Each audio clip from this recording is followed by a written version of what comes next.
An intent is what a user might say to communicate a specific goal or idea, and it's what the user states to the chatbot. So we need to create intents for our chatbot to work, and to do this, we want to predict what the user may want to say.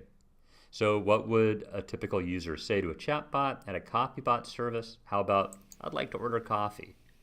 So the user's goal is to order something usually.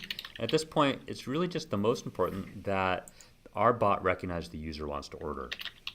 So this means we probably want a really broad intent. We can call it order something, and we have an underscore between the word order and something. Then we give that intent a description.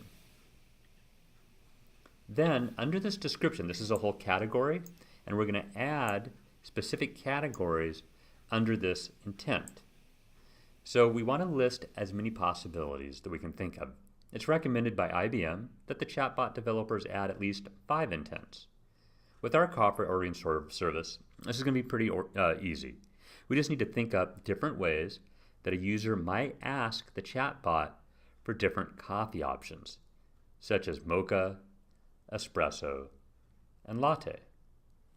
So here I list different types of coffee options and how a person may ask for them.